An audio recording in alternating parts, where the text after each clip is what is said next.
You will dance with me, Sir Rowland told her, his thick fingers already closing on her wrist, and you will smile while you do it, or I shall make a scene that ruins you, and either way, you are mine before the season is out.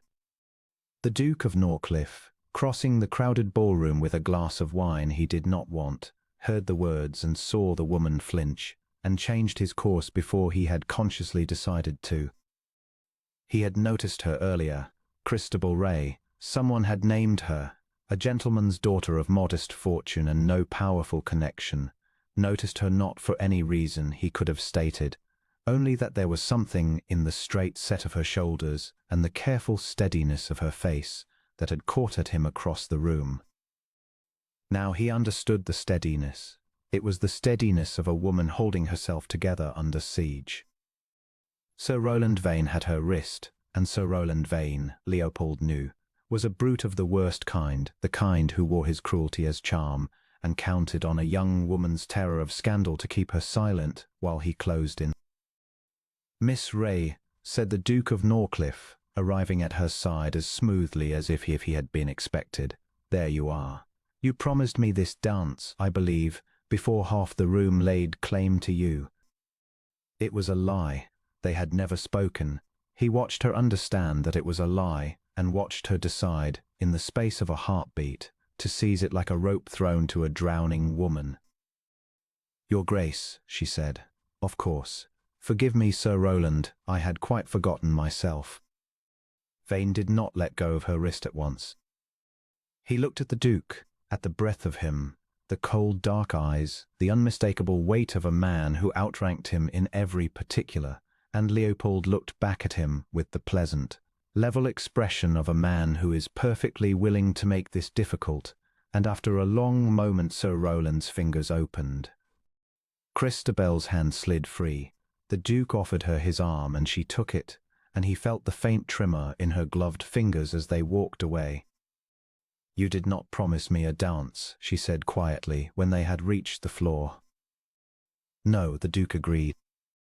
"Then I am in your debt, and I dislike debts. You should not have troubled. He will only—" She stopped, and her chin lifted in that brave, exhausting way he was coming to recognize. "He will only find me again. He always does. He has decided I am to be his, and a man like that does not give up a thing, because it is unwilling. He gives it up only when it is impossible." The Duke turned her in the dance. "Then," he said, "we had better make it impossible." She looked up at him wary.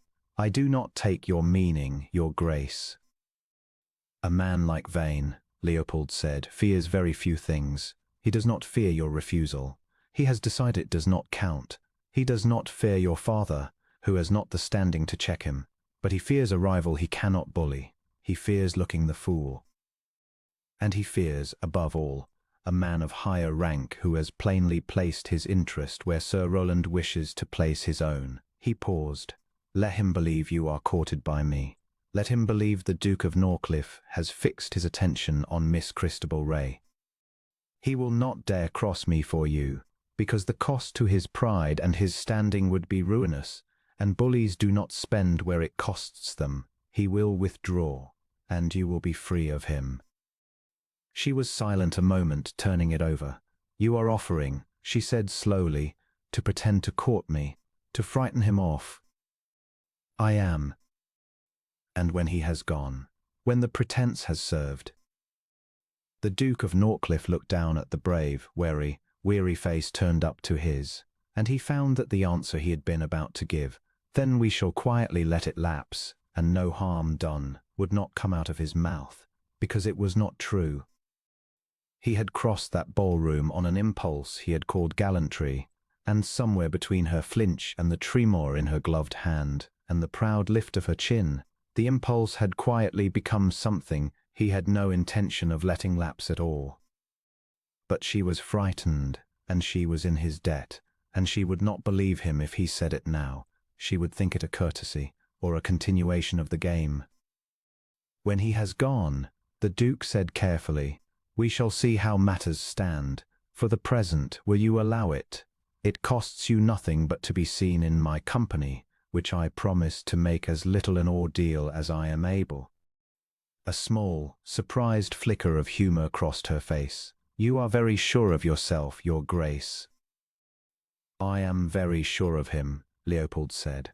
"Of myself I am beginning to be a good deal less certain than I was an hour ago." She did not ask what he meant. The dance ended, and he returned her to her aunt, and he made a point, a deliberate, public, unmistakable point, of bowing over her hand a fraction longer than courtesy required, and of saying, audibly, that he hoped to call upon her the following day.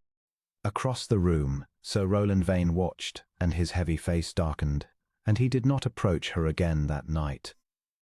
The Duke called the next day, and the day after. It was, he told himself at first, the maintenance of the pretense. A courtship to frighten off a brute must look like a courtship. One could not be seen to neglect it. So he called, and he drove out with her, and he stood up with her at every ball, and he made certain that wherever Sir Roland Vane's small malevolent eyes might fall, they fell upon the Duke of Norcliffe's evident and growing interest in Miss Christabel Ray. The difficulty was that the interest was neither evident nor growing. It was simply true. It had been true, he suspected, from the moment he heard "You Are Mine" before the season is out, and felt something in him go cold and still and resolved. Everything since had only been his discovering, day by day, the particulars of a thing already decided. He discovered that she was clever.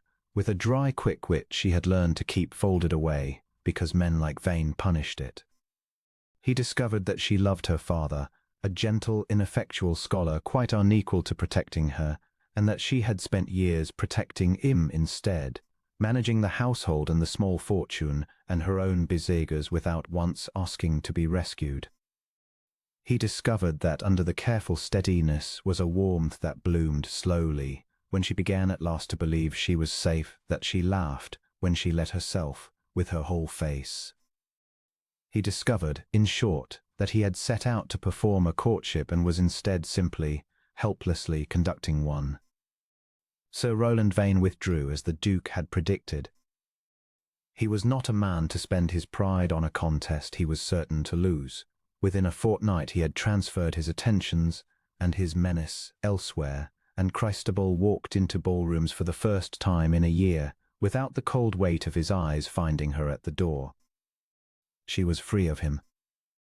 Which meant the pretense had served, which meant by the terms of their bargain that it might now quietly lapse.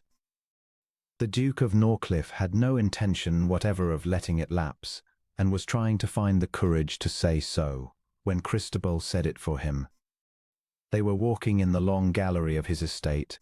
She had come, with her aunt, to see the famous paintings, which was a proper enough excuse, and she stopped before a window where the late candlelight of the sconces mixed with the last grey daylight, and she said, without looking at him, "He is gone, Your Grace." "Sir Roland, he troubles me no longer. You have done what you offered to do, and more handsomely than I had any right to expect." She turned to face him, and her chin was up, and he saw that she had braced herself for this the way she braced herself for everything. "So you are released.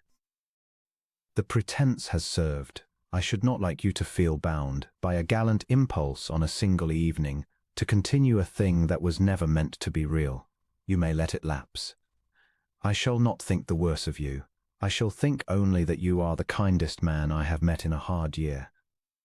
The Duke looked at her for a long moment in the mingled light. "Miss Ray," he said, "Christabel, I must tell you something, and I find I am as nervous of it as I have been of anything in my life, which is absurd in a man of my years and station, and I beg you to bear with me." He drew a breath. "I never meant it as a pretense." She went still. "Your Grace?" "From the first evening, when I told Vane you had promised me a dance, it was a lie, but the only lie in the whole of it. Everything after was true. I called upon you because I wished to. I drove out with you because the hours were the best of my week. I stood up with you at every ball not to frighten a brute, though I was glad enough to do that, but because I could not bear to see you stand up with anyone else. I told you, that first night, that I was a good deal less certain of myself than I had been an hour before, and I have grown less certain every day since, 'cause I have been falling in love with you the entire time I was pretending to, and I have been too great a coward to say so for fear you would think it only the game. He stopped. It was never the game, not for 1 hour of it. I never meant to pretend, Christabel. From the moment I crossed that room, I meant it. She stared at him. He watched her search his face for the courtesy, for the gallantry, for the kind lie she had braced herself to be told, and watched her find, instead, only the plain alarming truth.